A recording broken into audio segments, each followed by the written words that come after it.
Okay, guys, I got to change rooms because my neighbor is now power washing his driveway.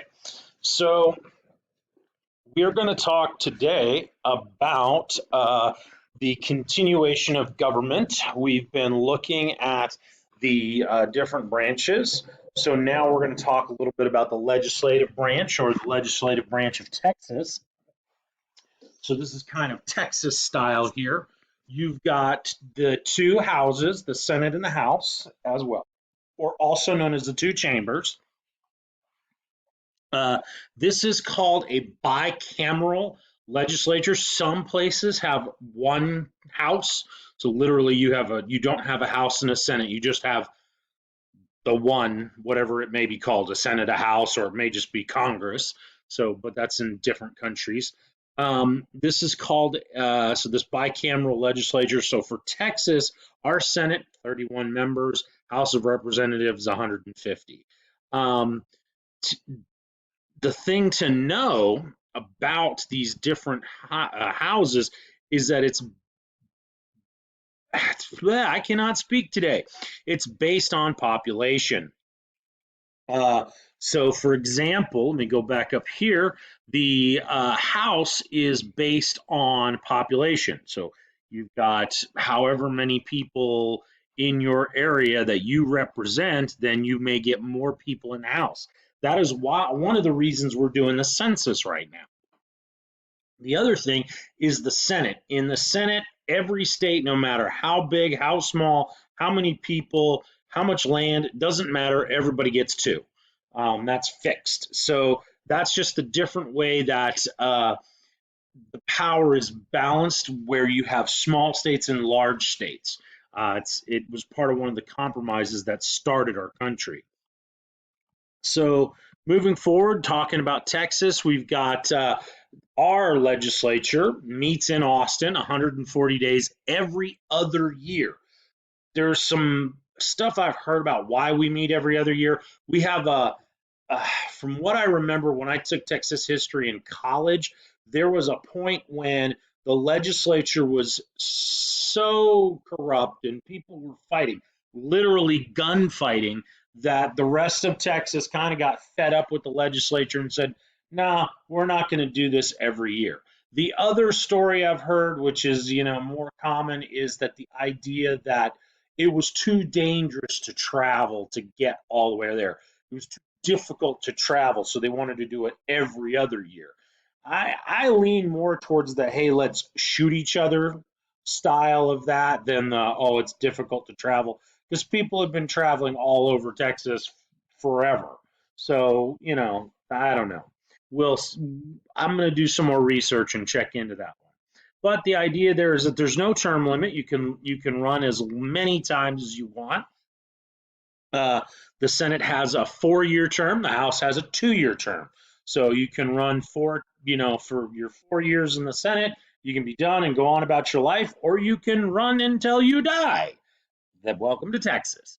So any amendments, changes to the Texas Constitution must be approved by 2/3 of a vote in both houses. So that's how Texas, our government works. Now, our executive branch is the governor. Greg Abbott here is our current governor. You might have seen him on the news talking about the coronavirus and all that. We've had some pretty strong governors in the past. We've had George Bush. He was a president, was our governor at one time. We've got Ann Richards. She was governor.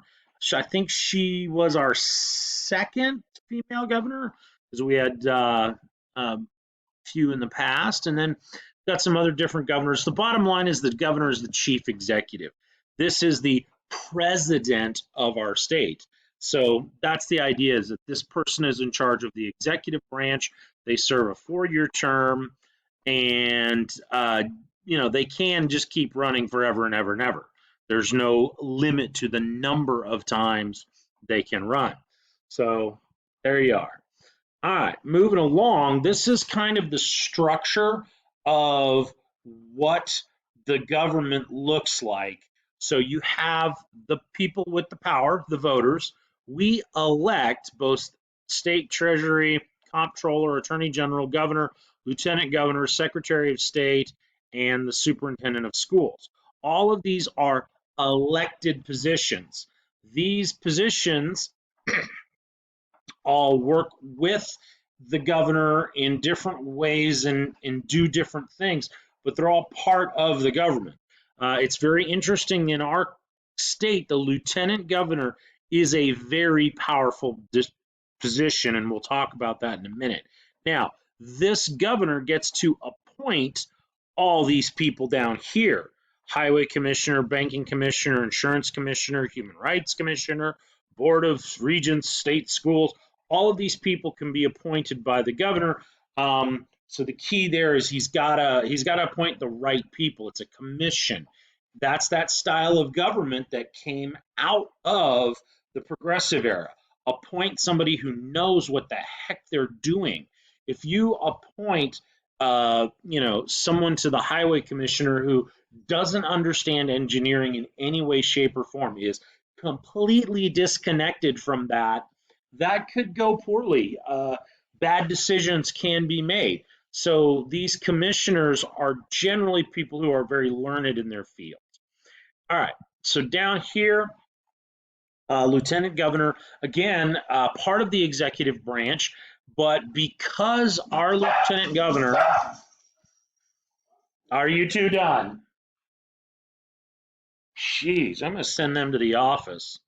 All right. So the idea here is that although we have a governor, our executive branch is a little bit different because our lieutenant governor is so strong, because our lieutenant governor is the head of the Texas Senate. He enforces the rules and the procedure of the Senate. He controls what goes on in the Senate. That is a full half of the legislature, and that's a lot of power. So that's a very powerful position to be in, and the lieutenant governor can stop things from happening in our Congress if he wants to. So yeah, that can be a very powerful position to be in. It is considered the most powerful position in the state because of that. Our lieutenant governor versus our governor makes our lieutenant governor, well, let me put it this way: our governor's office is considered one of the weakest governors in the country because of this setup in government. We decided many years ago to fracture the legislative branch a little bit more, break up that power just a little bit more, and we can argue about whether it's good or bad. All right, so executive agencies, these are peoples or groups of people that work for the executive, for the governor. So boards and commissioners, we talked about those a little bit. Example, college and prisons. Governor's cabinet, these are members of a cabinet, or the governor's cabinet, or the president's cabinet. Those are groups of officials. They advise and work on specific problems under the direction of the president. Their role is to advise the president. So yeah, that's the whole idea behind a cabinet level position like the attorney general or something like that. Now, moving on to the court system. Okay, the court system, or the judicial branch, is kind of interesting. It's made up of two different types of courts, because we have the Supreme Court, that's the highest, it's the highest Texas court, but there are two Supreme Courts. So there are 9 justices on each one. You've got the Texas Supreme Court, which handles civil law. Civil law is anything that is not criminal. So it can get a little blurry when you start talking about, like, if I'm a criminal, I've been convicted of a crime, but I'm saying that the law I've been convicted of breaking is unconstitutional. Well, if I'm doing that, then I'm going to be in this Texas Supreme Court.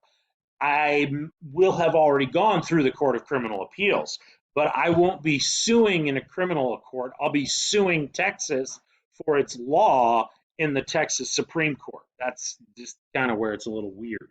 So the Court of Criminal Appeals deals with all the criminal law. So it kind of works like this. So you have down here at the bottom, you either start in a municipal court or a justice of the peace. So, for example, it's a civil matter. You wouldn't go to a municipal court to get married. You could be married by a judge. You wouldn't go there for that. That's not the type of court this is. You would go to the justice of the peace. That is a civil matter judge, criminal matter judge, civil, okay? Going up one level, the constitutional courts at law, this is where anybody's doing any constitutional challenges or anything like that. You would do that in these courts. Probate court, probate is where you're fighting wills and inheritance and things like that. And then you have your Texas district courts. Okay, so these are other, criminal and civil level courts. They're a level up. So there are civil courts and there are district criminal courts on both sides of this. And then you get up to your intermediate courts of appeal so that they get bounced up a level. If it's a criminal court case and you're appealing a criminal district court ruling, you go right around and go right to the top. Okay? Now, if it goes up a level to the intermediate, I think that's a capital case. I have to double check that. But yeah, you do go up a level to the intermediate courts, but some district courts, maybe it's in constitutional cases, maybe it's also in capital cases that go around. Capital would be a capital crime where he committed murder or something like that, or death penalty cases probably go straight up to the Court of Criminal Appeals. So that's the idea behind there. And then you eventually will get to the two different Supreme Courts at the top. Some of this stuff is just stuff that, it's a little uncharacteristic for the rest of the country. This is where we're a little bit different because we kind of separate things in these different little categories. But this is basically the way the Texas government works, guys. Have a good one.